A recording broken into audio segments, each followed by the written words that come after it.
सबको पता है कि हमारी प्रोटैगनिस्ट की एक खास आदत है। हीलिंग पिल्स हमेशा ग्रीन बॉक्सेस में होती हैं, जबकि जहरीली और जानलेवा दवाइयां रेड बॉक्सेस में रखी जाती हैं। जब यू चुशवे के बुरी तरह घायल होने की खबर मिली तो उसके एल्डेस्ट डिसाइपल ने एक पल भी नहीं सोचा और चुपके से उसके कमरे में घुस गया ताकि वो कीमती टियानियन हार्ट नरिशिंग पिल चुरा सके। लेकिन उसे ये नहीं पता था कि उसके पास सनशिन मिरर है, जिससे वो पुनर्जन्म ले सकती है और अपनी पास्ट लाइव्स देख सकती है। मौत के मुंह से वापस आने के बाद उसने पहले ही पिल्स को चुपचाप बदल लिया था। इधर हेरोइन यू चुशवे दवा लेती है और शुरुआत में उसकी चोटें ठीक होती हुई दिखती हैं। उसका फियांसे और डिसाइपल्स खुशी में डूब जाते हैं। उन्हें अंदाजा भी नहीं था कि अगले ही पल चुशवे अचानक खून की उल्टियां करने लगेगी। वहां मौजूद हर कोई सन्न रह गया। उसका फियांसे गु चिंग युआन अपनी डिवाइन सेंस को चुशवे की बॉडी में भेजता है, जहां उसे पता चलता है कि उसका दंत्यान काले जहर से भर चुका है। उसकी मेरिडियंस में तरह तरह के टॉक्सिन्स बह रहे हैं और उसकी पहले से लगी चोटें पल भर में बदतर हो गई हैं, यहां तक कि उसकी लाइफ फोर्स भी खत्म होने के संकेत दे रही है। उसे कुछ समझ नहीं आ रहा था। उसने अपनी आंखों से मास्टर को वो पिल्स रखते हुए देखा था। मदद करने के चक्कर में आफत खड़ी करने वाला बाई यांग वहां बुत बनकर खड़ा था। आखिर सबने पहले ही पिल को चेक किया था और उसमें कोई बुराई नहीं थी। गु चिंगान की आंखों में खून उतर आया और देखते ही देखते वो वहां से गायब हो गया। खतरे को भांपते हुए सेक्ट मास्टर ने बाकी सबको उसके पीछे जाने को कहा ताकि वो गुस्से में आकर कुछ गलत न कर दे। उधर सॉन्ग वांटिंग को रुकने के लिए एक गरजती हुई आवाज सुनाई दी और बादलों को चीती हुई एक सोर्ड लाइट सीधे उसकी तरफ बढ़ी। उसने बस अपनी आंखें उठाईं, जिनमें एक ठंडी चमक थी, और हाथ के एक इशारे से एक जबरदस्त पाम स्ट्राइक में उस सोर्ड शैडो का मुकाबला किया। जोरदार धमाके से आसमान कांप उठा और फॉर्मेशंस ऐसे झिलमिलाने लगे जैसे कि आसमान ही फट जाएगा। धमाके की आग ठंडी होते ही टूटे हुए स्पेस के बीच से एक परछाई नीचे उतरी, जिसके चारों तरफ एक मर्डरस ऑरा था। वो और गु चिंगुआन मैदान के बीचों बीच खड़े थे, जहां हवा के तेज झोंके उनके बालों को उड़ा रहे थे और उनकी नजरें आपस में टकरा रही थीं। कोई सोच भी नहीं सकता था कि 100 साल से एक दूसरे को चाहने वाले दो लोग आज इस मोड़ पर खड़े होंगे। गु चिंगुआन अपना हाथ आगे बढ़ाते हुए कहता है, वांटिंग, मुझे एंटीडोट दे दो। उसकी निगाहें चाकू की तरह तेज थीं जो उसे चीर देना चाहती थीं। वो बस अपने बाल पीछे करती है और तिरछी मुस्कुराहट के साथ पूछती है कि वो किस एंटीडोट की बात कर रहा है। गु चिंगयुआन ने अपनी आवाज धीमी कर ली, लेकिन उसके पूरे शरीर से एक खौफनाक प्रेशर निकल रहा था। उसके आसपास की स्पिरिचुअल एनर्जी कांपने और घूमने लगी थी, जैसे वो उसके बढ़ते गुस्से का जवाब दे रहे हो। ऐसा लग रहा था कि वो किसी भी पल फटने के लिए तैयार है। वो मजाक उड़ाते हुए कहती है, मेरे पास एंटीडोट के लिए आए हो? मुझे नहीं पता तुम क्या कह रहे हो। वो गु चिंगयुआन की तरफ देखते हुए खेल खेल में कहती है, क्या तुम्हारी चहेती डिसाइपल का सिर्फ दंतेन खराब नहीं हुआ था? कहीं उसे जहर तो नहीं दे दिया गया? वो अपने अंदर की कड़वाहट को दबाने की कोशिश कर रही थी, हालांकि उसके हाथ कांपना बंद नहीं हुए थे। गु चिंगयुआन गुर्राते हुए कहता है, तुमने ये जानबूझकर किया है। अगर तुम मेरी जूनियर सिस्टर नहीं होती तो मैं अभी तुम्हारी जान ले लेता। ये सुनकर सॉन्ग वांटिंग जोर जोर से हंसने लगती है, इतना कि वो ठीक से खड़ी भी नहीं हो पा रही थी। वो कहती है, तुम कितने बेवकूफ हो गु चिंगयुआन। क्या तुम्हें यकीन है कि तुम अब मुझे हरा भी पाओगे? इसी बीच सेक्ट मास्टर और बाकी लोग जितनी जल्दी हो सके वहां पहुंच रहे थे। वे सोच रहे हैं कि क्या ये फिर से जल रही है। इस बार मामला काफी गंभीर लग रहा है। हाल ही में जब यू चुशवे घायल हुई थी तो पूरे सेक्ट में खलबली मच गई थी। गु चिंगयुआन दिन रात चुशवे के पास रहता था, जो जाहिर तौर पर वांटिंग के बर्दाश्त से बाहर था। वे सोचते हैं कि क्या उसका दिल इतना छोटा है? आखिर चुशवे उसकी डिसाइपल ही तो है। उस पर जलन कैसी? इतनी बड़ी हलचल के बाद क्या वांटिंग सच में हमेशा के लिए उसके खिलाफ हो जाएगी? नामुमकिन है। वो तो हमेशा तमाशा करती है, लेकिन गु चिंगयुआन का एक प्यार भरा शब्द सुनते ही वो मेमने की तरह उसके पीछे हो लेती है। शर्त लगाओगे? मेरा मानना है कि उसे मनाने में सिर्फ 2 जुमले लगेंगे। दूसरा कहता है, मैं 3 पर दांव लगाता हूं। एल्डर्स से लेकर आउटर डिसाइपल्स तक विंटियान सेक्ट में हर कोई गु चिंगयुआन के प्रति वांटिंग की दीवानगी को जानता था। ये बात सबको पता थी। वो हमेशा झुकने वालों में से थी और सबको उम्मीद थी कि वो किसी पल पीछे हट जाएगी। सेक्ट मास्टर ने कड़े लहजे में कहा, जूनियर सिस्टर, तुम बेवकूफ़ी कर रही हो। एंटीडोट हमारे हवाले करो और पहले चुशवे को बचाओ। उनकी आवाज़ में हुक्म का वजन था। वो कहते हैं, अगर चुशवे मर गई तो तुम्हारी साख मिट जाएगी। अपनों के कातिल का ठप्पा लगना कोई छोटी बात नहीं है। इसके अलावा गु चिंगयुआन उसे सिर्फ एक स्टूडेंट की तरह मानता है। उसने जोर देकर कहा कि यह सिर्फ एक टीचर का लगाव है और उसे ज्यादा नहीं सोचना चाहिए। अगर वो अब एंटीडोट दे देती है तो कोई उसे दोष नहीं देगा। वो उनकी आलोचना को चुपचाप सुनती रही। आखिरकार उसने अपना सिर झुकाया और मासूमियत से पूछा कि क्या उनकी बातें खत्म हो गई हैं। लोगों की पूरी टोली यहाँ सिर्फ उंगलियां उठाने आई थी, फिर भी वो दावा कर रही थी कि उसे पता ही नहीं कि क्या हुआ है। ये वाकई नाइंसाफी थी। उसकी आवाज़ में एक शरारत थी जब उसने उन्हें याद दिलाया कि वो तो पिल पहले ही ले चुकी है। वो सोचती है कि ये लोग उसे अब भी परेशान क्यों कर रहे हैं। तभी बायांग दौड़ता हुआ आया और चिल्लाने लगा कि सॉन्ग वांटिंग इंसान कहलाने के लायक नहीं है। उसने इल्ज़ाम लगाया कि उसने जानबूझकर पिल्स बदल दी थीं क्योंकि उसे पता था कि चुशुए को उनकी ज़रूरत है। सॉन्ग वांटिंग के होठों पर एक मुस्कान आ गई। उसने बायांग से पूछा कि क्या वो अपनी औकात भूल गया है, जो अपने से बड़े से इस तरह बदतमीजी से बात कर रहा है। उसने सवाल किया कि असल में हैवान कौन है। आखिर उसने शुरू से ही कह दिया था कि पिल खत्म हो चुकी है। तब उन्होंने उसकी बात नहीं मानी और अब जब चीजें बिगड़ गई हैं तो वो उसे दोष देना चाहते हैं। अचानक उसका अंदाज बदल गया और मुस्कुराहट गायब हो गई। वो पूछती है कि क्या उन्हें सच में लगता है कि सॉन्ग वांटिंग को इतनी आसानी से डराया जा सकता है। उसके नासेंट सोल स्टेज का भयानक प्रेशर बाहर निकला और बिना किसी रहम के बायांग पर टूट पड़ा। अभी चिल्लाने वाला लड़का अचानक ढेर हो गया। वो जोरदार आवाज के साथ जमीन पर गिरा और वजन के नीचे उसकी हड्डियां चरमराने लगी। वो उसे देखने के लिए अपना सिर तक नहीं उठा पाया था। वो कहती है, एक मामूली ऐरे गैरे की हिम्मत कैसे हुई मेरे सामने चिल्लाने की। प्रेशर के एक और झटके के साथ बायांग की सांसें उखड़ गईं। उसे खून की उल्टी करने पर मजबूर होना पड़ा और उसका चेहरा पल भर में सफेद पड़ गया। वो जमीन पर हाथ टिकाकर खुद को संभालने की कोशिश कर रहा था। उसकी नसें फूल गई थीं और उसकी आंखों में ऐसी नफरत थी जो जिस्मानी तौर पर महसूस की जा सकती थी। अगर नजरों से कत्ल हो सकता तो वो उसे चीर डालता। उसने अपनी भौहें चढ़ाते हुए पूछा कि क्या वो अब भी संतुष्ट नहीं है। लेकिन जैसे ही वो दोबारा वार करने के लिए आगे बढ़ी, सेक्ट मास्टर ने उसे रोकने के लिए कदम बढ़ाया। उन्होंने गुजारिश की कि वो रुक जाए, क्योंकि यू चुचवे पहले से ही खतरे में है और वो बाईयांग को खोने का जोखिम नहीं उठा सकते। वांटिंग ने पूछा कि क्या वो उसके अपने जूनियर्स को सजा देने के तरीके में दखल देना चाहते हैं। अपनी अथॉरिटी को सबके सामने चुनौती मिलते देख सेक्ट मास्टर चिढ़ गए। उन्होंने गुस्से में कहा कि बायांग सिर्फ घबराया हुआ था और उसकी जुबान फिसल गई। एक ताकतवर मास्टर को एक मामूली डिसाइपल के मुंह नहीं लगना चाहिए। सॉन्ग वांटिंग जोर से हंसी और पूछने लगी कि क्या यह सच में सिर्फ जुबान का फिसलना था। उसने हाथ हिलाया और एक चमकती हुई वाटर स्क्रीन दिखाई दी। उसमें साफ दिख रहा था कि कैसे बायांग चुपके से पिल पवेलियन में घुसा और कैसे उसने अपने लिए दवा चोरी की। सारा सच सबके सामने था। भीड़ का नजरिया फौरन बदल गया और बायांग का चेहरा काला पड़ गया। डिसाइपल्स हैरानी में फुसफुसाने लगे कि अंकल बाय ने मास्टर सॉन्ग की पिल्स चोरी की है। कोई हैरानी नहीं कि वो इतनी गुस्से में थी। सब जानते थे कि मास्टर सॉन्ग आमतौर पर अपने डिसाइपल्स को लेकर कितनी प्रोटेक्टिव थी। उन्होंने पहले कभी उनके खिलाफ एक कड़वा शब्द तक नहीं बोला था, तो जाहिर है कि इस बार सब्र का बांध टूट गया होगा। सेक्ट डिसाइपल्स सिर्फ अपना सिर हिला सकते थे। बायांग का ये बर्ताव बर्दाश्त से बाहर था और कईयों को लगा कि उसे अपनी करनी का फल मिल रहा है। वांटिंग सेक्ट मास्टर की तरफ मुड़ी और पूछा कि जब बायांग ने उससे चोरी की है तो क्या उसे सजा देने का हक भी नहीं है। अगर वो उसे पीट पीट कर मार भी डाले तो उसे ये सहना होगा। इन शब्दों के साथ वो नहीं रुकी। उसने सीधे बायांग पर एक जबरदस्त पाम स्ट्राइक मारी, जिससे वो हवा में उड़ गया। फर्श पर खून फैल गया और उस वार से उसकी कई हड्डियां टूट गईं। बायांग ने दर्द के मारे अपनी आंखें भींच लीं और अपने हाथ को जकड़ लिया। उसे यकीन नहीं हो रहा था कि उसकी मास्टर इतनी बेरहम हो सकती है। सदमे के बाद उसके दिल में नफरत की एक लहर दौड़ गई। उसने खुद से कहा कि इस औरत का दिल पत्थर का है, जो एक मामूली पिल के लिए उसे तबाह करने पर तुली है। उसका दिल नफरत से जल रहा था। उसने अपना सिर उठाया और उसे खून भरी नजरों से देखा। वांटिंग के चेहरे पर एक ठंडी मुस्कान आई और उसने फिर से वार किया। उस दूसरे वार ने बायांग को जमीन पर ऐसा पटका कि तमाम कोशिशों के बाद भी वो उठ नहीं पाया। आखिरकार गु चिंगॉन के सब्र का बांध टूट गया। उसने इल्जाम भरी नजरों से उसकी तरफ देखा और ठंडी आवाज में पूछा कि वो ऐसी कब से हो गई। उसने दावा किया कि जलन ने उसे इतना अंधा कर दिया है कि उसने अपने ही साथी को मरने के लिए छोड़ दिया और उस पर जहर देने का इल्जाम भी लगाया। उसने उसे अपनी ही डिसाइपल के प्रति इतनी क्रूर होने के लिए खौफनाक कहा। यह सुनकर वांटिंग फिर से हंसी। उसने उसे पाखंडी कहा और पूछा कि वो ये शराफत का नाटक क्यों कर रहा है। सच तो यह है कि उसका यह दिखावा अब पुराना हो चुका है। उसने इशारा किया कि वो वही शख्स है जिसने फियांसे होने के बावजूद अपनी पाली हुई डिसाइपल के लिए दिल में प्यार छुपा रखा है। उसने कहा कि वो खुद नीच हरकतें कर रहा है, फिर भी उसका नाम बदनाम करने की कोशिश कर रहा है। इल्जाम मढ़ने में उसे वाकई महारत हासिल थी। अपनी पिछली जिंदगी में उसने सिर्फ इसलिए दुख झेला क्योंकि उसे जवाब देना नहीं आता था। वो सिर्फ गुस्सा करती और तमाशा खड़ा करती थी, जिससे जाहिर है कि उन्हें कभी फर्क नहीं पड़ा।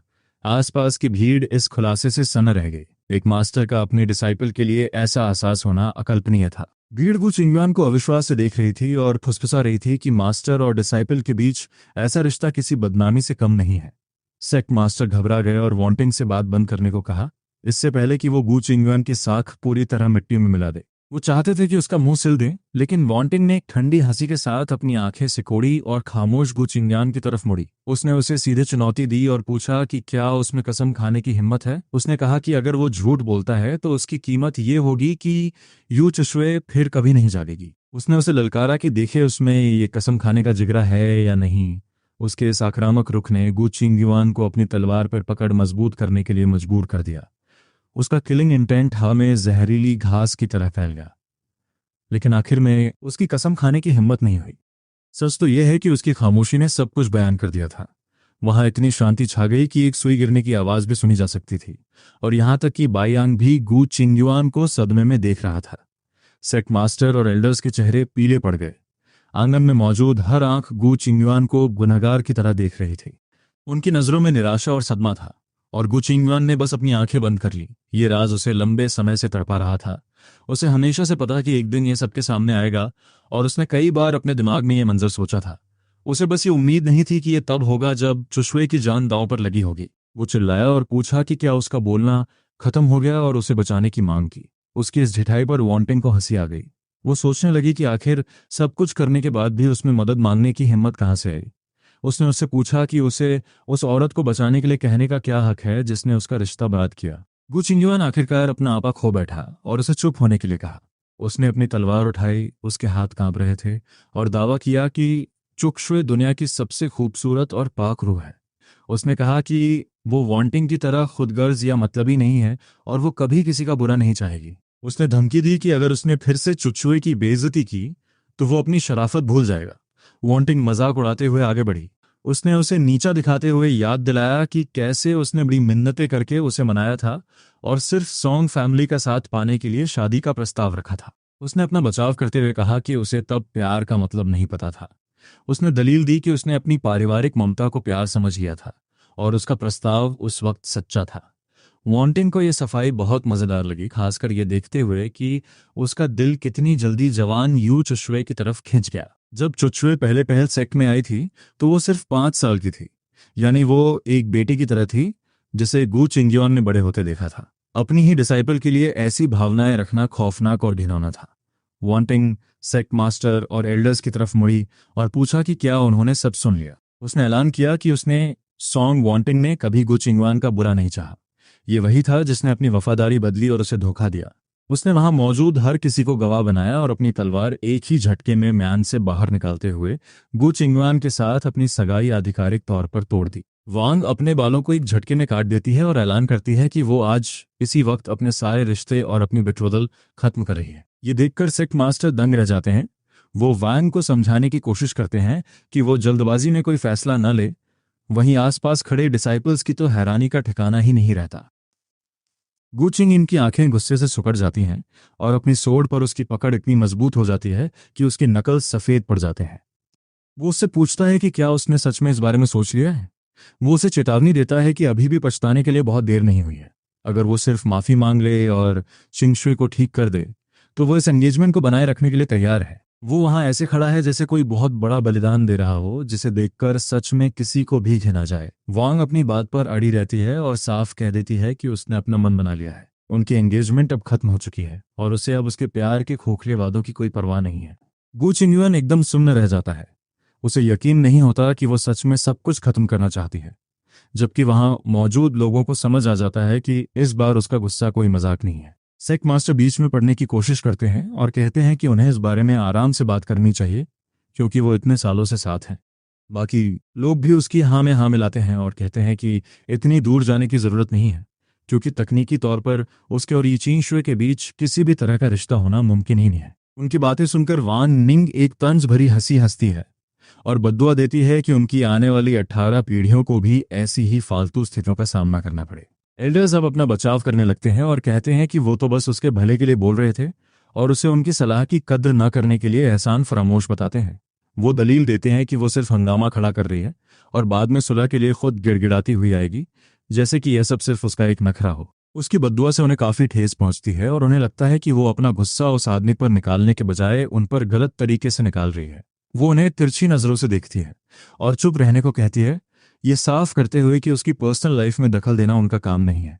एल्डर्स गुस्से से लाल पीले हो रहे हैं, लेकिन आखिरकार वो चुप हो जाते हैं। गु चिंगयुआन ये सारा ताशा देख रहा है और वान निंग को चेतावनी देता है कि बेहतर होगा कि वो बाद में इस पर पछताए नहीं। वो मन ही मन कसम खाता है कि वो चाहे जो भी चाल चल ले, आखिरी फैसला उसी का होगा। वो ऐलान करता है कि उसे दोबारा कभी सुलह का मौका नहीं मिलेगा, लेकिन वान निंग बस ठंडी हंसी हंसती है और बिना किसी पछतावे के वहां से जाने के लिए मुड़ती है। अचानक घबराहट में गु चिंगयुआन अपनी सोर्ड चलाकर उसका रास्ता रोकता है और उसे रुकने के लिए कहता है, लेकिन उसकी नजरों में अब सिर्फ बर्फीली दूरी है। वान निंग की आंखों में मरने मारने वाली चमक आती है और वो अपनी लॉन्ग सोर्ड निकाल लेती है। हवा में उनकी तलवारें पूरी शिद्दत के साथ टकराती हैं। हवाएं तेज चलने लगती हैं, जैसे उन्हें भी आने वाली तबाही का एहसास हो गया हो।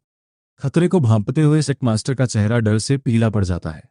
वो तुरंत डिसाइपल्स को पीछे हटने का ऑर्डर देते हैं और वान निंग और गु चिंगयुआन पर चिल्लाते हैं कि वो इस पागलपन को रोकें और फौरन नीचे आ जाए। एल्डर्स भी दहशत में हैं। उन्हें समझ आ गया है कि अब यह सिर्फ कोई मामूली बहस नहीं रही, बल्कि उनके दो सबसे ताकतवर सदस्यों के बीच एक भयंकर इंटरनल फ्यूड शुरू हो चुका है। उन्हें इस तरह लड़ते देख जैसे वो एक दूसरे की जान ले लेंगे, सेक्ट मास्टर सोचता है कि क्या वान निंग का दिमाग खराब हो गया है जो गु चिंगयुआन पर हमला कर रही है। सेकेंड एल्डर एक कटाक्ष करता है और कहता है कि इतनी बेइज्जती सहने के बाद वान निंग अगर पलटकर जवाब न दे तो वो या तो कोई संत होगी या बेवकूफ। वो कहता है कि गु चिंगयुआन के डगमगाते दिल को बहुत पहले ही सबक सिखाने की जरूरत थी। हालांकि बाकी लोग इस बात को जुबान पर लाने से डरते थे। उसे ऐसी कोई झिझक नहीं है।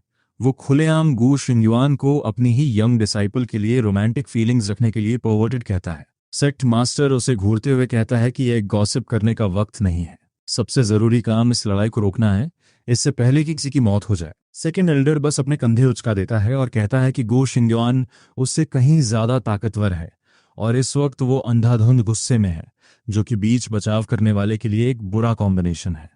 असल में जो कोई भी अब बीच में आएगा वो बस उस गुस्से का अगला शिकार बनेगा। वान निंग को अपने अंदर एक शक्ति का एहसास होता है। वो पूरी तरह फोकस्ड है। अब उसे कोई नहीं रोक सकता। उस शोर और अफरा तफरी के बीच वो एक लफ्ज भी नहीं बोलती और अपनी तलवार इतने जोर से चलाती है जैसे वो आसमान के दो टुकड़े कर देगी। हवा में एक विशाल स्पेक्ट्रल ब्लेड प्रकट होती है और बरसों के दबे हुए गुस्से के साथ नीचे आती है। उसकी किलिंग इंटेंट दहला देने वाली है। हमें याद रखना होगा कि उसका असली सोर्ड पाथ इसी आक्रामकता पर बना था, लेकिन क्योंकि गु चिंगयुआन सालों तक ये चिंगशुए की मासूमियत की तारीफ करता रहा, इसलिए वान निंग ने अपनी असली ताकत को दबा कर रखा था, जिसकी वजह से उसकी स्किल्स थमसी गई थी। अब तक उसकी स्किल्स में कोई सुधार नहीं हुआ था, लेकिन अब उसकी इन्फिनिट किलिंग इंटेंट और मन में बसी कड़वाहट पूरी तरह जाग गई है, जो इसे एक स्ट्राइक में समा गई है। उस जबरदस्त धमाके की वजह से हर किसी को अपना सिर झुकाना पड़ता है, क्योंकि स्पेस खुद मरोड़ा और फटने लगा है। कड़कने वाली आवाजों से उनका दिल कांप उठता है और एक अंधा कर देने वाली रोशनी उनकी नजरों के सामने छा जाती है। जब वो आखिरकार अपनी आंखें खोलते हैं तो गु चिंगयुआन को आसमान से सीधे नीचे गिरते हुए देखते हैं। गु चिंगयुआन की छाती के बाहरी हिस्से पर गहरा घाव है, जिससे खून बह रहा है और हड्डी तक नजर आ रही है। वो उसके दिल पर लगने से बस जरा सा ही बचा था। वान निंग फिर जोर से उसके चेहरे पर अपना पैर रखती है, जिससे उसके मुंह से और खून निकलता है। उसकी ठंडी आंखों में अब सिर्फ नफरत भरी है। वो पूरी तरह टूट चुका है और उसके पैरों के नीचे कुचले जाने को स्वीकार नहीं कर पा रहा है, लेकिन वो बुरी तरह जख्मी है और उसके ऑरा के दबाव में वो हिल भी नहीं पा रहा। गु चिंगयुआन का गुस्सा उस पर हावी होने लगता है, जिससे उसे तेज खांसी आने लगती है। वो अपने दांत भींचकर नफरत भरी नजरों से ऊपर देखता है और सोचता है कि ये कैसे मुमकिन है। वो लड़की जो उसके पीछे पीछे घूमती थी और उसे खुश करने की कोशिश करती थी, अब पूरी तरह खत्म हो चुकी है। उसके सामने खड़ी ये औरत उसे एक अजनबी की तरह लगती है, जिससे उसकी नफरत और बढ़ जाती है। वान निंग अपने पैर से दबाव और बढ़ाती है, जिससे गु चिंगयुआन का चेहरा एकदम बिगड़ने लगता है और वो काफी बदसूरत दिखने लगता है। वो उससे कहती है कि अगर वो संतुष्ट नहीं भी है तो भी उसे यह सब सहना होगा। अगर वो उसके साथ के डिसाइपल्स ना होते तो अब उसे बोलने का मौका तक नहीं मिलता। इसके साथ ही वो उसके चेहरे पर एक जोरदार लात मारती है, जिससे वो कई मीटर दूर जाकर गिरता है।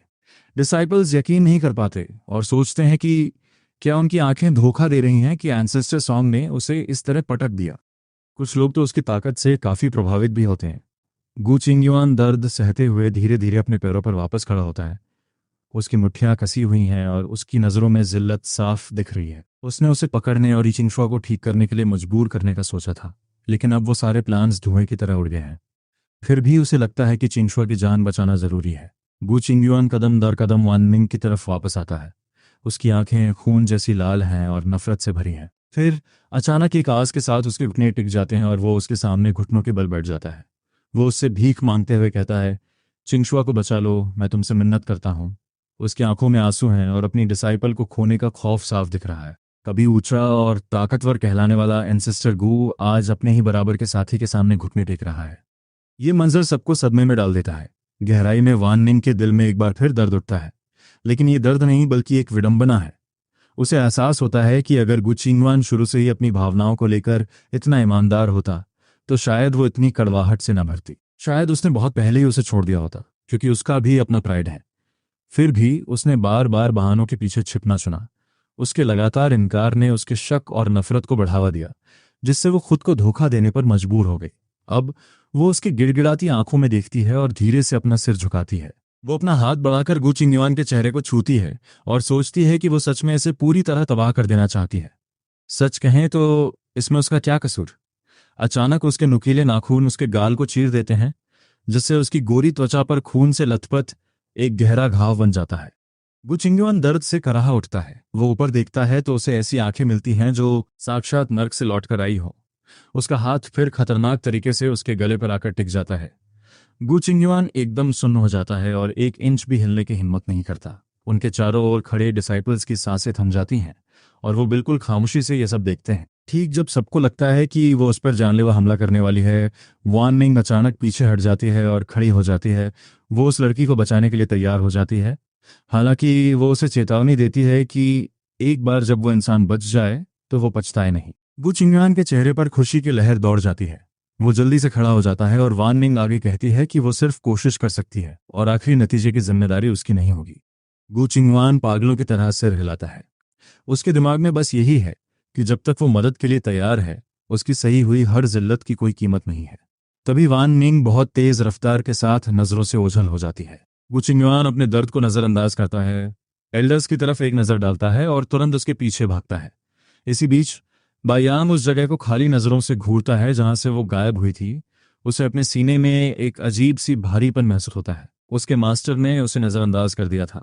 वो सोचता है कि आज उसके सामने जो औरत है वो कल वाली औरत से इतनी अलग कैसे हो सकती है। उसके प्रति उसका बर्ताव पूरी तरह बदल चुका है। वो खुद से कहता है कि उसने कुछ गलत नहीं किया। उसे लगता है कि वो उस लड़की को आसानी से बचा सकती थी, फिर भी उसने उसके अंकल को इतना शर्मिंदा होने पर मजबूर किया। वो इस नतीजे पर पहुंचता है कि वो वाकई बहुत दुष्ट है। लु नैनफेंग और एनजे पास आते हैं और बाईयांग को सलाह देते हैं कि वो उसके सामने जाकर घुटने टेककर माफी मांग ले। उन्हें लगता है कि उसका दिल नरम है और थोड़े से अच्छे शब्द सब कुछ ठीक कर देंगे। बाईयांग किसी तरह खड़ा होता है और कोशिश करने का फैसला करता है। अपने होठों से खून पोंछने के बाद वो उनके पीछे पीछे लंगड़ाते हुए चल पड़ता है। उधर हम देखते हैं कि वान निंग ये चिंगशु के जहर की जांच कर रही है। उसकी आंखों में एक ठंडी चमक आती है। बिस्तर पर पड़ी लड़की की त्वचा सूखी हुई छाल जैसी हो गई है और उसकी जीवन शक्ति कम होने के साथ साथ चेहरे पर झुर्रियां पड़ गई हैं। जिस तरह उसकी लाइफ फोर्स एक मरते हुए पेड़ की तरह खत्म हो रही है। उससे यह कंफर्म हो जाता है कि यह वही जहर है जो उसने लगाया था। वान निंग एक पिल निकालती है और उसे उस लड़की को खिला देती है। ये पिल उस जहर को खत्म कर सकती है, लेकिन क्योंकि पहले के घाव बहुत गहरे थे, इसलिए जहर उसकी मेरिडियंस में काफी अंदर तक पहुंच चुका है, जिससे परमानेंट डैमेज हो गया है। अब वो कभी पूरी तरह ठीक हो पाएगी या नहीं, ये उसकी किस्मत पर निर्भर करता है। ये सुनकर गु चिंगयुआन के माथे पर बल पड़ जाते हैं और वो पूछता है कि क्या सच में उसे पूरी तरह ठीक करने का कोई तरीका नहीं है। वो उस पर सवाल उठाता है और कहता है कि एक अल्केमी ग्रैंड मास्टर जिसकी मेडिकल स्किल्स इतनी शानदार हों, वो एक मामूली जहर को पूरी तरह बेअसर करने में कैसे फेल हो सकती है। सच कहें तो उसकी यह मांग वाकई हैरान करने वाली है। वान निंग रूखेपन से जवाब देती है कि अगर उसके पास कोई बेहतर तरीका है तो किसी और काबिल इंसान को ढूंढ ले। इसी के साथ वो बाकी बची हुई पिल्स गु चिंगयुआन की तरफ फेंक देती है। वो लंबे डग भरते हुए वहां से निकल जाती है और पीछे गु चिंगयुआन घबराहट में खांसता रह जाता है। वो पीछे मुड़कर नहीं दिखती, एक पल के लिए भी नहीं। सेक्ट मास्टर आगे बढ़कर गु चिंगयुआन को रोकते हैं और कहते हैं कि पहले जहर को खत्म करने पर ध्यान दो और परमानेंट डैमेज की चिंता बाद में करना। वो उसे चेतावनी देते हैं कि वान निंग के लिए और मुश्किलें खड़ी ना करे, क्योंकि उसे और ज्यादा उकसाने से किसी का भला नहीं होगा। आखिरकार उस लड़की को जिंदा रखना ही अभी के लिए काफी है। अब सेक्ट में रहना वान निंग के लिए बिल्कुल बेकार हो चुका था, इसलिए वो घर जाने का फैसला करती है। पहुंचते ही वो अपने माँ बाप को पुकारती है। वो तेज़ी से कोर्टयार्ड की तरफ बढ़ती है और जैसे ही उन दो जाने पहचाने चेहरों को देखती है, उसकी आंखें भावना से नम हो जाती हैं। कम से कम यहाँ अभी तक कुछ भी बुरा नहीं हुआ था। उसके पिता उसे देखकर बहुत खुश होते हैं और उसकी माँ का हाथ पकड़कर अपनी बेटी से मिलने के लिए दौड़ते हैं। ये वाकई सुकून और ममता से भरा एक पल है। वो पूछते हैं कि उसने कोई खबर क्यों नहीं भेजी ताकि वो उसे लेने आ पाते। वान निंग को अपनी आंखों के पीछे एक तपिश महसूस होती है। उन्हें देखकर उसका गला भर आता है। वो अपने आंसुओं को रोकती है और मुस्कुराते हुए आगे बढ़कर उन दोनों को गले लगा लेती है। वो काफी देर तक उन्हें पकड़े रहती है। उसके पास बोलने के लिए शब्द नहीं है। हालांकि जब वो आखिरकार उन्हें बताती है कि गु चिंगयुआन के साथ उसकी एंगेजमेंट टूट गई है, तो उनके चेहरे के भाव तुरंत बदल जाते हैं। वो सन्न रह जाते हैं। उसके पिता पूछते हैं कि आखिर ऐसा क्या हुआ होगा, लेकिन वान निंग बस अपना सिर हिला देती है। वो मिरर ऑफ 3 लाइव्स निकालती है ताकि उन्हें वो सब दिखा सके जो उसने झेला था। जैसे जैसे सच सामने आता है, उसके पिता का चेहरा गुस्से से पीला पड़ जाता है और सेक्ट के उस घटिया बर्ताव को जानकर उनका पूरा शरीर कांपने लगता है। वो अपने दांत पीसते हुए बड़बड़ाते हैं, ये बिल्कुल बर्दाश्त के बाहर है। उसकी माँ की आंखें भी गुस्से और दुख से लाल हैं। वो वान निंग को जोर से गले लगा लेती हैं और सोचती हैं कि वो उनकी बेटी के साथ इतना बुरा कैसे कर सकते हैं। वान निंग उन्हें धीरे से समझाती है कि उसने बहुत पहले ही उन लोगों के लिए दुखी होना छोड़ दिया था। वो उन्हें घर के अंदर बैठने के लिए ले जाती है। कमरे के चारों ओर एक प्रोटेक्टिव बैरियर लगाने के बाद वो बताती है कि भले ही उन लोगों को किस्मत का साथ मिला हो, लेकिन उसे पता है कि भविष्य में क्या होने वाला है। वो उन्हें भरोसा दिलाती है कि उसके पास उन्हें मौत के घाट उतारने के बहुत से तरीके हैं। अब से वो लोग उसके लिए एक ट्रेजर ट्रोव से ज्यादा कुछ नहीं है जिसे वो लूट सके। भविष्य के बारे में जानना ऐसा है जैसे भेड़ों के झुंड में कोई भेड़िया घुस गया हो, लेकिन उसके पिता को डर है कि कहीं वो किसी अंधेरे और तंग रास्ते पर तो नहीं जा रही। उन्हें डर है कि कहीं कोई इनर डीमन उस पर हावी ना हो जाए। उसकी फिक्र भरी नजरों को देखते हुए वो कहती है, शांत हो जाइए पिताजी, तुम दोनों फिक्र मत करो, सब कुछ मेरे काबू में है। वो उन्हें भरोसा दिलाती है कि जब तक वो उनकी मास्टर है, ये लोग उसकी मुट्ठी में रहेंगे। वो उन्हें अपनी मर्जी से सजा दे सकती है और उनके पास अपनी तकलीफ बयान करने का कोई रास्ता नहीं होगा। वो मुस्कुराती है, ये जानते हुए कि अगर दुनिया की नज़रों में कोई डीमन है तो वो खुद है। अपने पास्ट लाइफ में उसने देखा था कि कैसे इन्हीं लोगों ने उसकी डीमोनिक नेचर का बहाना बनाकर सॉन्ग फैमिली को तबाह कर दिया था। लेकिन इस बार वो उन्हें ऐसा कोई मौका नहीं देगी। वो अपने हाथ गंदे किए बिना ही उनसे निपट लेगी। वो उन्हें बताती है कि उसे एक ऐसी जगह का पता है जहां टॉप टियर स्पिरिट वेन मौजूद है। वो अपने माँ बाप से कहती है कि अब वो बस उसके पीछे चले। उसके लिए सॉन्ग फैमिली उसकी बुनियाद है, उसकी पनाह और उसका इकलौता घर है। वो अपनी फैमिली को नई ऊंचाइयों पर ले जाना चाहती है और साथ ही उन लोगों को मिट्टी में मिलते देखना चाहती है जिन्होंने उसे धोखा दिया था। दी किवियो कार, ये उसकी एक ठंडी और सोची समझी महत्वाकांक्षा है। इसी बीच बाइयांग पिछले 7 दिनों और रातों से लगातार घुटनों के बल बैठा है। 7वीं शाम को आखिरकार वांटिंग एक मेहमान के साथ वापस लौटती है। उसके साथ एक सहमी हुई छोटी सी बच्ची खड़ी है। तीनों डिसाइपल्स उसे देखकर दंग रह जाते हैं। हालांकि लू नानफोंग को इस बात की ज्यादा राहत है कि उसकी मास्टर हाउस आ गई है। वांटिंग धीरे से उस बच्ची को आगे बढ़ाती है और सबको बताती है कि ये ली रुओ है, उसकी नई क्लोज डोर डिसाइपल। ये ऐलान उनके लिए किसी बिजली गिरने जैसा है। एक क्लोज डोर डिसाइपल? लू नानफोंग हैरानी में जम सा गया है, जबकि एनजे और बायांग की आंखें फटी की फटी रह जाती हैं। एनजे आगे बढ़कर उसे याद दिलाता है कि उसने तो कसम खाई थी कि वो अब कभी कोई नया स्टूडेंट नहीं बनाएगी। वो लीरो को ऊपर से नीचे तक नफरत भरी नजरों से देखता है। जब उसे पता चलता है कि उस लड़की के पास सिर्फ 3 स्पिरिचुअल रूट्स हैं, तो उसका गुस्सा और बढ़ जाता है। उसे यकीन नहीं होता कि ऐसी लड़की इनशान पीक की ट्रू डिसाइपल बनने के काबिल भी है। लू नानफोंग भी उसकी बातों में सुर मिलाते हुए कहता है कि इतना बड़ा फैसला इतनी जल्दी में लेना ठीक नहीं है। सच तो यह है कि वो सब इस नई बच्ची से खतरा महसूस कर रहे हैं। यहां तक कि बायांग का चेहरा भी उतर गया है।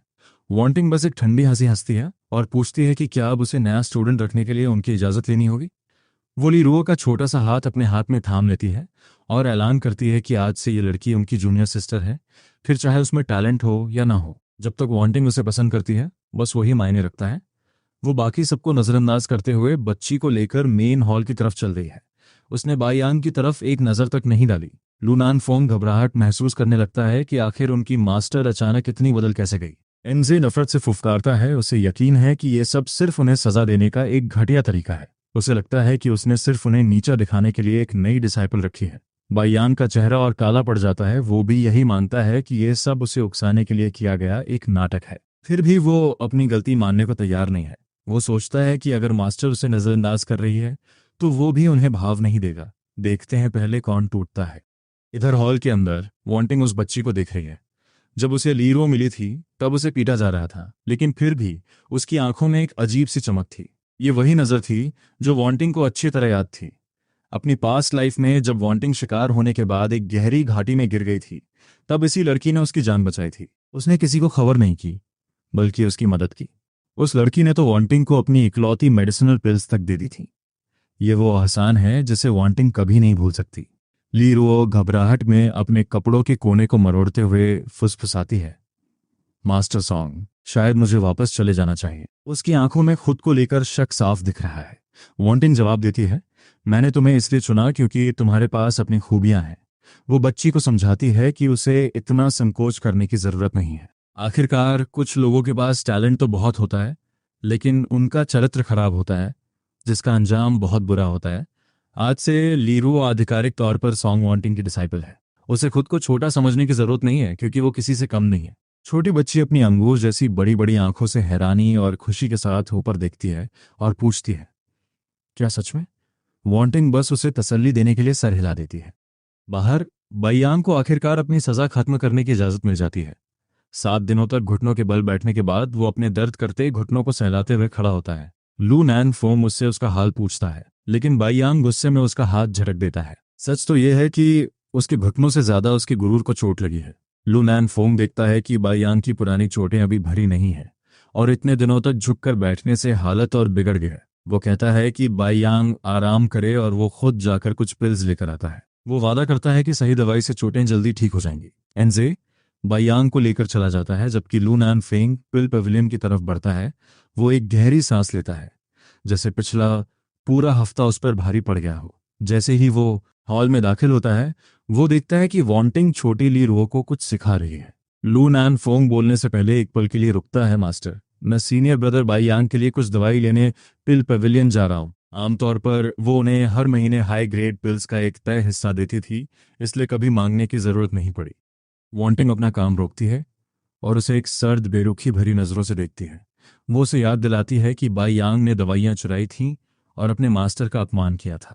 वो हाथ के एक इशारे से लू नैन फेंग को दरवाजे की तरफ पीछे धकेल देती है। वो साफ कर देती है कि आज के बाद वो उन्हें एक भी पिल नहीं देगी। वो चेतावनी देती है कि अगर किसी ने बिना इजाजत पिल पवेलियन में कदम भी रखा तो वो कोई रहम नहीं दिखाएगी और उन्हें सेक्ट से बाहर निकाल देगी।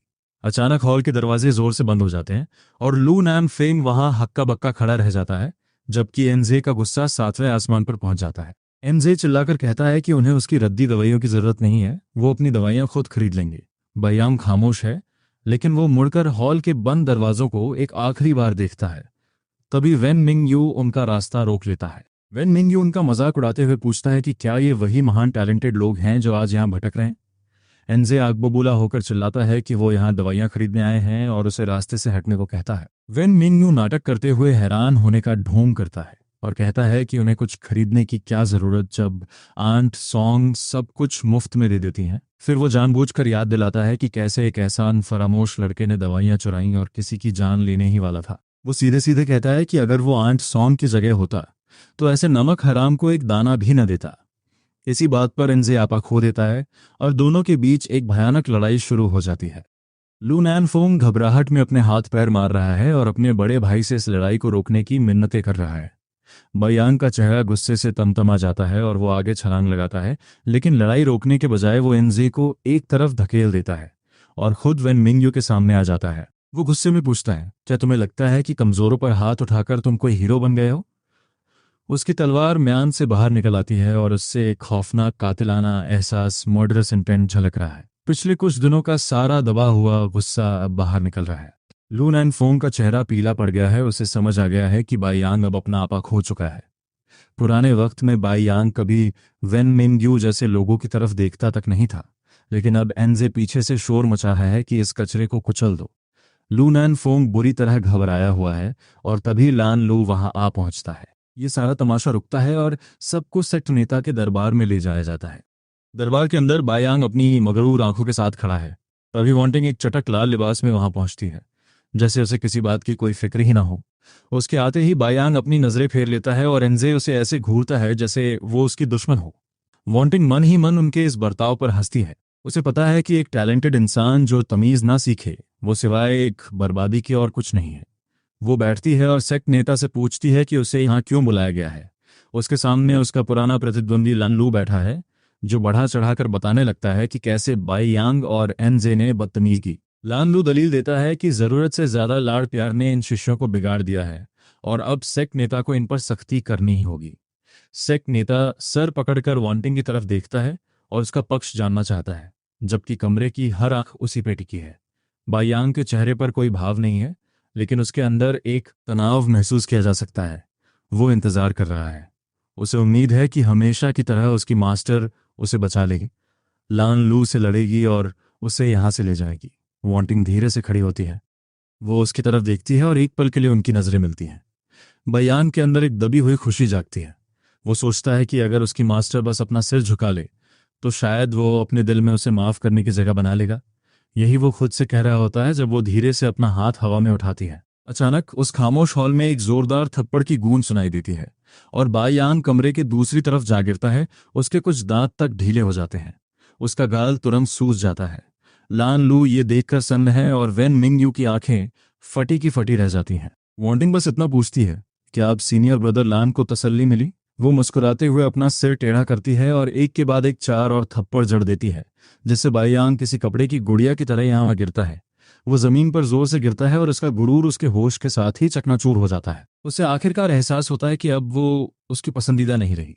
एनजे चिल्लाते हुए बीच में कूदता है और हैरानी से पूछता है कि वो बाहर वालों की मदद क्यों कर रही है, जबकि उसका बड़ा भाई अभी तक अपनी चोटों से उबर नहीं पाया है। वो उसे पत्थर दिल कहता है, लेकिन बदले में उसे एक और भी भारी थप्पड़ मिलता है। सच तो यह है कि इस सारे फसाद की जड़ वही था। एक और वार के साथ घायल एनजे बेहोश होकर गिर पड़ता है। पूरे हॉल में मौत जैसी खामोशी छा जाती है और लान लू वांटिंग को ऐसे देखता है जैसे वो पागल हो गई हो। वांटिंग एक प्यारी सी मुस्कान के साथ पूछती है कि क्या उसे बेहतर महसूस हो रहा है, और अगर नहीं तो वो जारी रख सकती है। लान लू हड़बड़ाते हुए कहता है कि वो पूरी तरह संतुष्ट है। वांटिंग को थोड़ी निराशा होती है, लेकिन फिर उसे अपना किरदार याद आता है। एक विलनस होने के नाते उसे लॉजिक की क्या जरूरत जब वो बस एक्शन ले सकती है। वो अपना हाथ उठाती है और उस ग्रुप को कुछ और थप्पड़ रसीद कर देती है। बेहोश एनजे को 2 और वार पड़ते हैं। बायांग फिर से हवा में होता है और यहाँ तक कि सहमे हुए लू नैन फेंग को भी उसके हाथ का स्वाद चखना पड़ता है।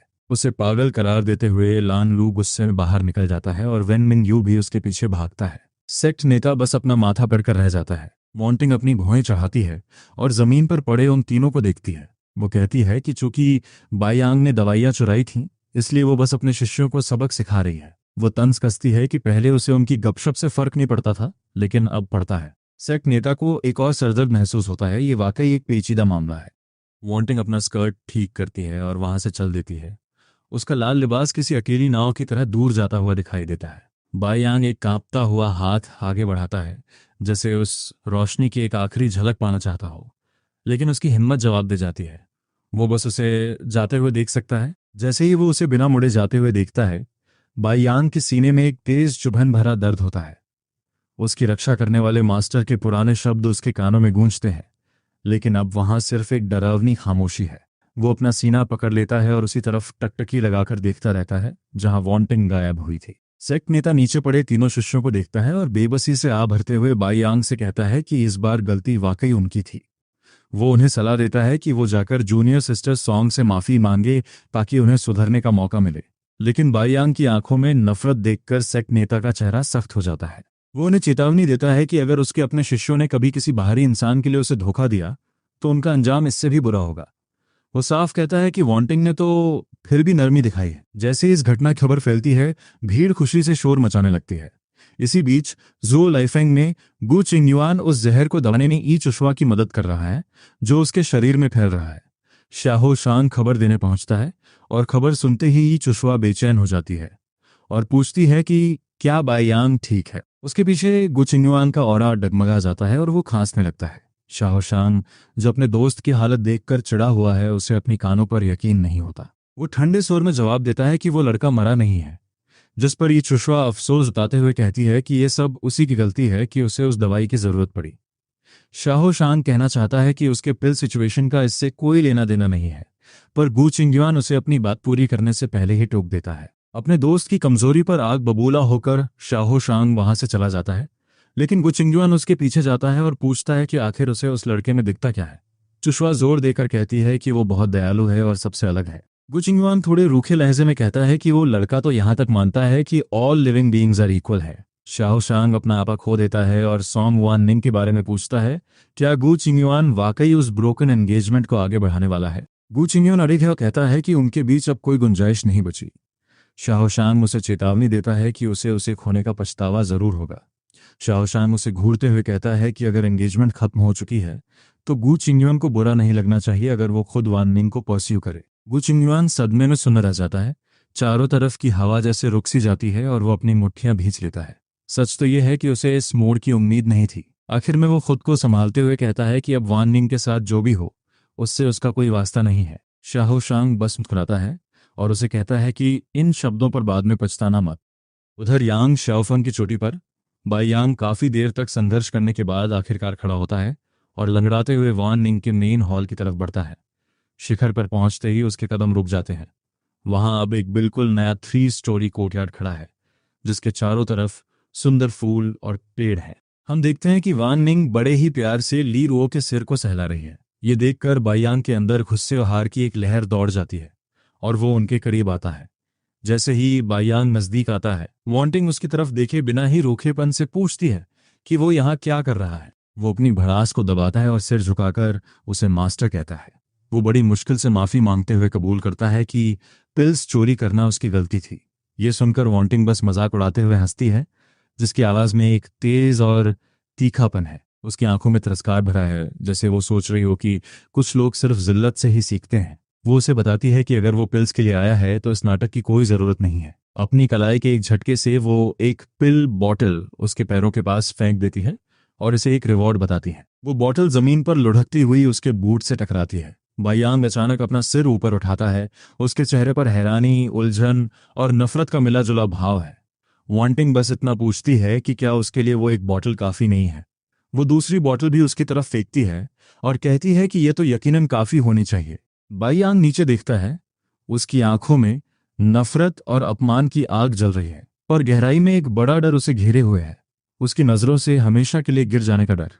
वो उसकी तरफ एक आखिरी नजर डालता है और भारी मन से वहां से चला जाता है। उसके जाने के बाद ली रुओ धीरे से अपनी मास्टर को आवाज देती है। वांटिंग उस छोटी बच्ची की तरफ देखती है और पूछती है कि क्या उसे लगता है कि उसकी मास्टर जालिम। ली रुओ अपना सिर हिलाती है और कहती है कि वांटिंग दुनिया की सबसे अच्छी इंसान है। फिर भी वांटिंग कहती है कि उसने उस लड़के को जख्मी भी किया और जलील भी। सच तो यह है कि चूंकि वांटिंग उसके साथ दयालु है, ली रुओ उसे हमेशा best person under heaven he मानेगी, चाहे वो दूसरों के साथ कैसा भी बर्ताव करे। ये शब्द वांटिंग के दिल पर ठंडी फुहार की तरह लगते हैं। इसी बीच जैसे जैसे ग्रेट हेवन असेंबली नजदीक आ रही है, पूरा विंडियन सेक्ट हलचल से भर गया है। पहाड़ के रास्ते में ये चुकशोंग वांटिंग को रोकता है और उसे ठहरने के लिए कहता है। वांटिंग रुक जाती है। उसके चेहरे पर एक ठंडी और जानलेवा नफरत छिपी है और वो पूछती है कि उसे क्या चाहिए। वो सीनियर ब्रदर बाई यांग वाली बात के लिए माफी मांगता है और कहता है कि वो सब उसकी गलती थी। वो गिड़गिड़ाता है कि वो उस लड़के से और नाराज ना हो। वांटिंग एक ठंडी हंसी हंसती है। वो उसे बीच में ही काटते हुए पूछती है कि क्या वो ये मान रहा है कि चोरी के पीछे उसी का हाथ था। ये चुकशोंग पागलों की तरह सिर हिलाते हुए इस बात से इनकार करता है। वांटिंग जवाब देती है कि अगर ऐसा है तो बाईयांग के मामलों से उसका कोई लेना देना नहीं है। वो उसे एक हिकारत भरी नजर देती है और आगे बढ़ जाती है। अगर इन लोगों के पास हिडन अपॉर्चुनिटीज न होती तो वो उन्हें बहुत पहले ही खत्म कर देती। वो सोचती है कभी कभी न मरने से ज्यादा दर्दनाक होता है।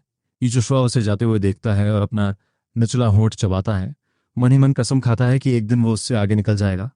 वो जल्दी से खुद को संभालता है और अपने चेहरे के भाव बदल लेता है। वो बाईयांग के कोर्टयार्ड की तरफ जाता है और खुद से कहता है कि भले ही गलती उसकी है, पर जूनियर एंड सॉन्ग को इतनी कड़ी सजा नहीं देनी चाहिए थी। वो जोर से सोचता है कि क्या उसके दिल में जरा भी रहम नहीं है।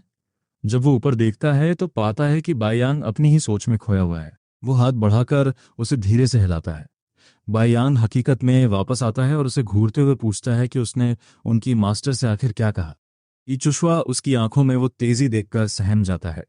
ईचुशवा अपना होंठ चबाते हुए बताता है कि उसने जूनियर एंड सॉन्ग से माफी मांगी और मिन्नत की कि वो अपना गुस्सा बाईयांग पर न निकाले, पर वो वाकई बहुत गुस्से में लग रही थी।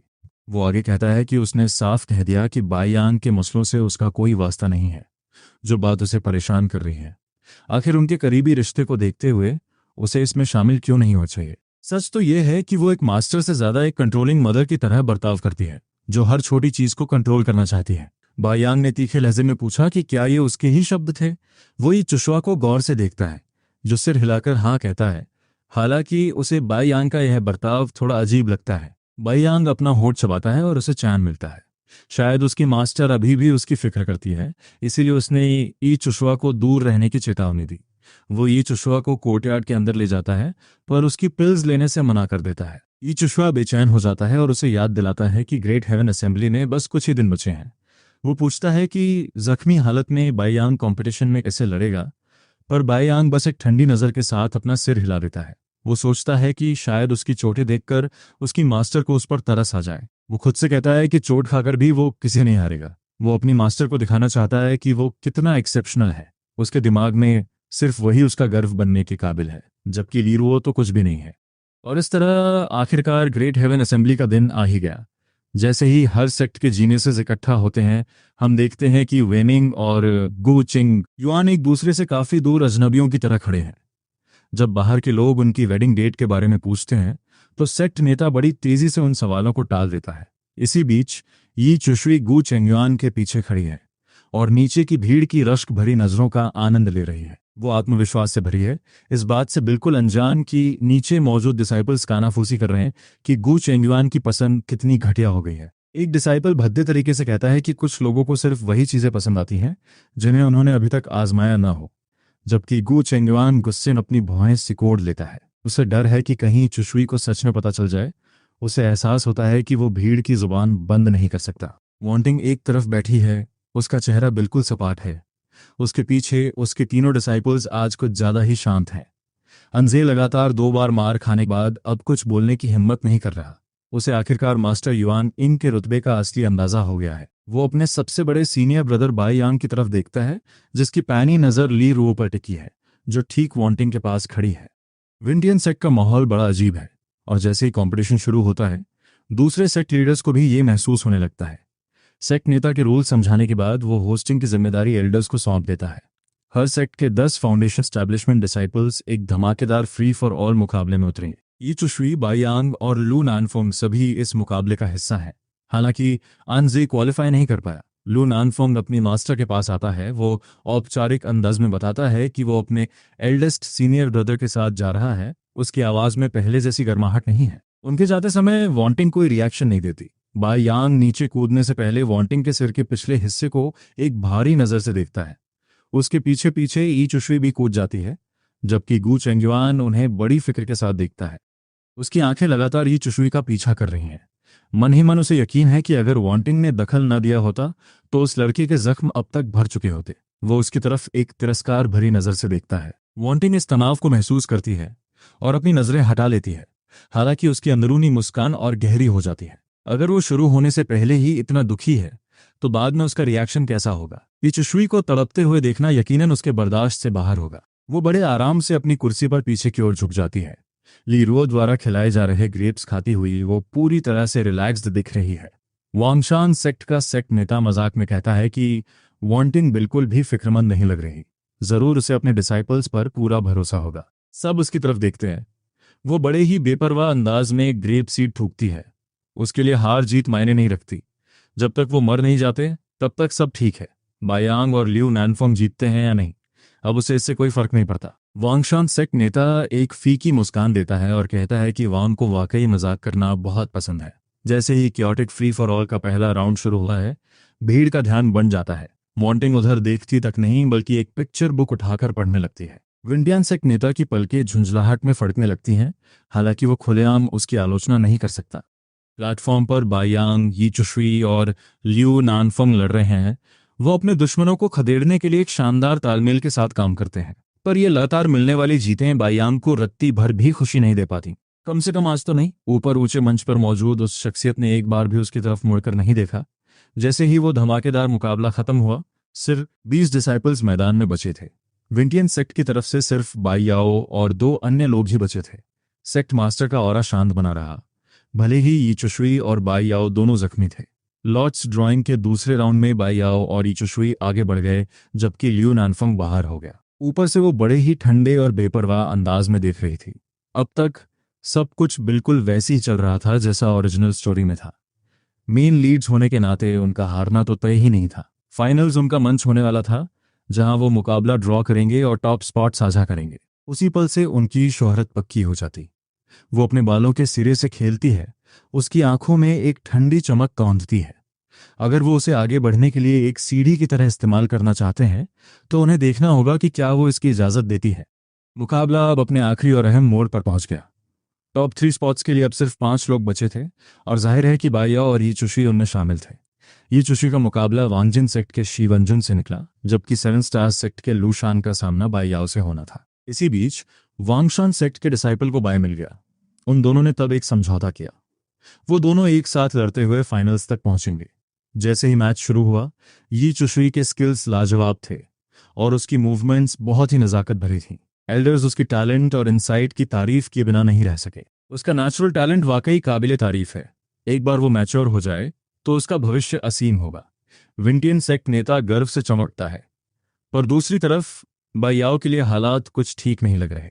बाई याओ की पुरानी चोटें अभी भरी नहीं हैं और उसकी हालत देख सेक्ट नेता की त्योरियां चढ़ जाती हैं। उन्होंने अपनी तरफ से जरूरी मेडिसिन तो भेज दी थी, फिर बाई याओ की ये हालत क्यों है? उन्हें जरा भी अंदाजा नहीं है कि उस लड़के ने दवा छुई तक नहीं।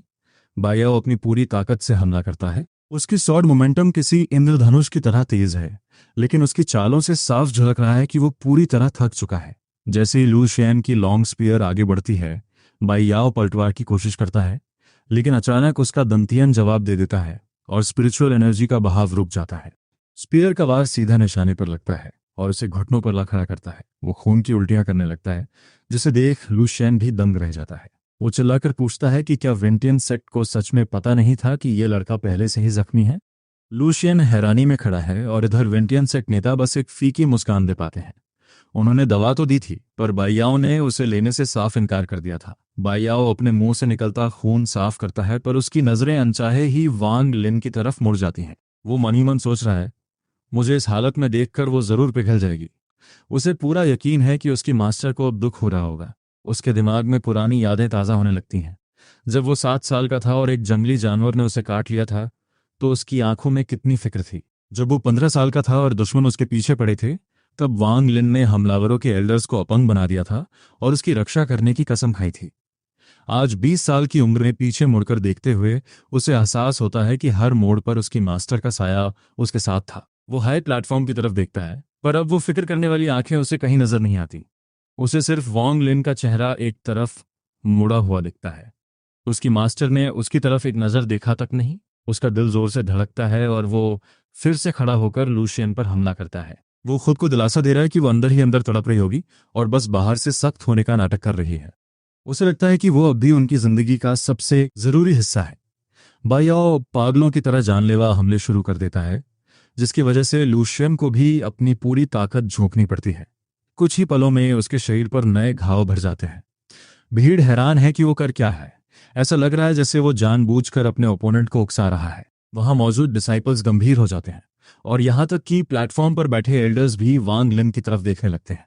और वो क्या कर रही है? उसने कहीं से एक और पिक्चर बुक निकाल ली है और बड़े मजे से उसे पढ़ रही है। उसके चेहरे पर एक हल्की मुस्कान है और चिंता का दूर दूर तक नामो निशान नहीं। एल्डर्स का दिल बैठ जाता है। वो उस पुरानी जिद्दी और ओवर प्रोटेक्टिव वांग लिन को ज्यादा पसंद करते थे, मुकाबले इस नए अवतार के, जिसे समझना अब नामुमकिन है। मैदान में बाई याओ को अपने घावों का दर्द और इस पल की बेरुखी चुभने लगती है।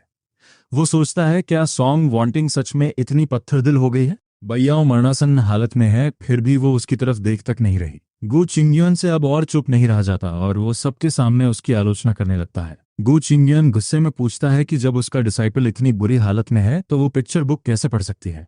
सच कहूं तो उसे एक मास्टर के तौर पर उसका ये बर्ताव बहुत शर्मनाक लग रहा है। वांटिंग का हाथ किताब के पन्ने पर रुकता है और वो धीरे से अपनी नजरें उठाती है। वो उसे याद दिलाती है कि चूंकि बाई याओ उसका डिसाइपल है, तो एक बाहरी आदमी को इतनी चिंता क्यों हो रही है। उसकी आंखों में अचानक एक भारी दबाव महसूस होता है। वो ताम मारते हुए कहती है, शायद तुम अंदर ही अंदर बाई याओ के मरने की दुआ कर रहे हो, ताकि तुम्हारे प्यारे नन्हे तुआ के लिए कोई कंपटीशन ही न बचे। उसके होठों पर एक कड़वी मुस्कान है जिससे पूरे हॉल में सन्नाटा छा जाता है। सारे सेक्ट लीडर्स अब इस ड्रामे को बड़े गौर से देख रहे हैं। उधर गु चिंगयुआन का चेहरा गुस्से से काला पड़ जाता है और वो उसे याद दिलाता है कि बाइयाओ उसका सगा भांजा है। वो जोर देकर कहता है कि वो कभी उस लड़के की मौत नहीं चाहेगा और उसे फालतू की बातें बंद करने को कहता है। लेकिन वांटिंग जोर जोर से हंसने लगती है।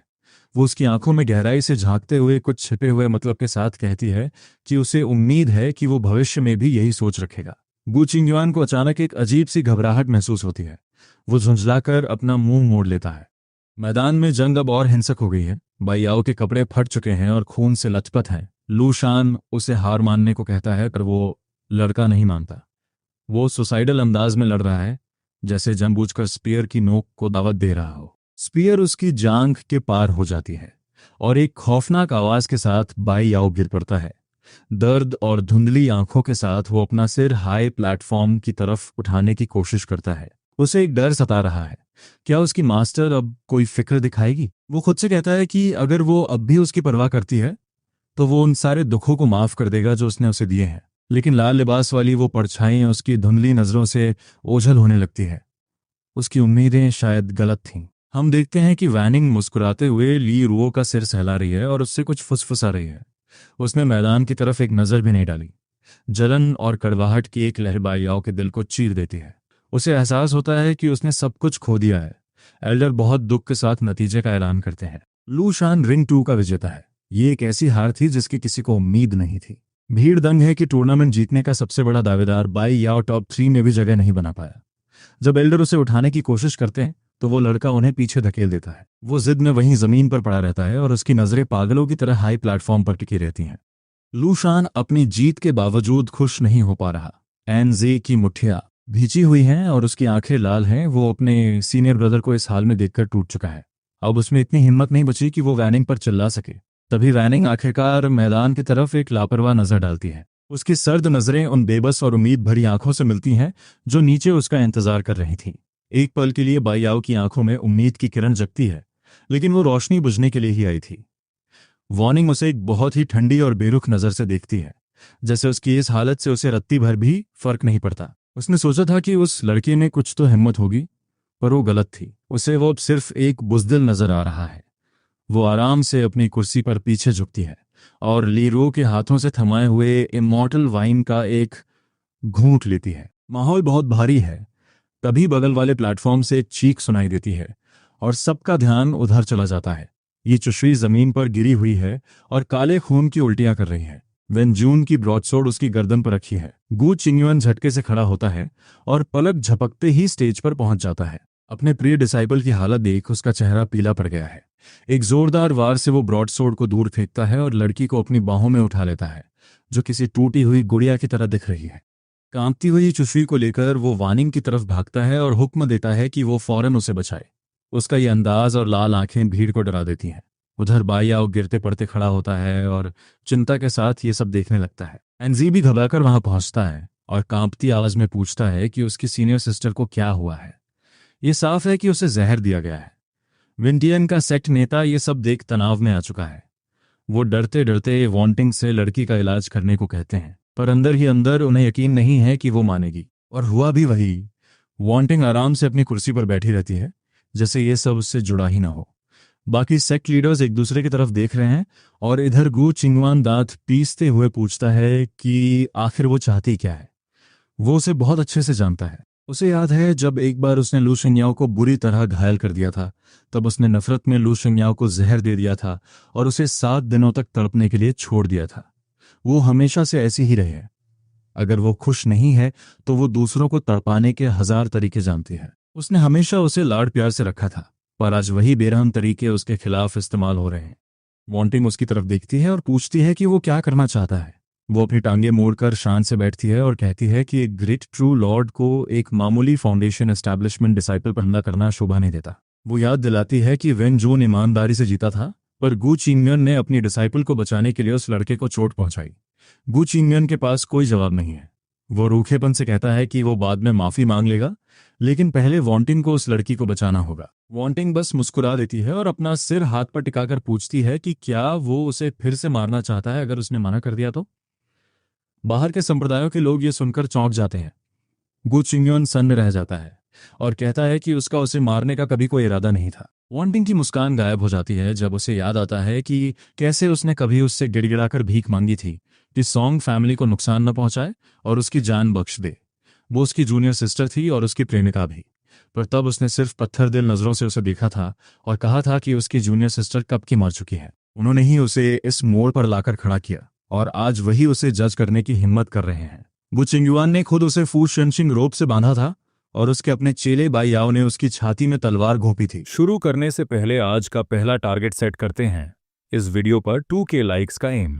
अगर आपको ये जर्नी पसंद आ रही है, अगर हर एपिसोड आपको फील होता है, तो लाइक बटन दबाओ और 2K का टारगेट मिलकर कंप्लीट करते हैं।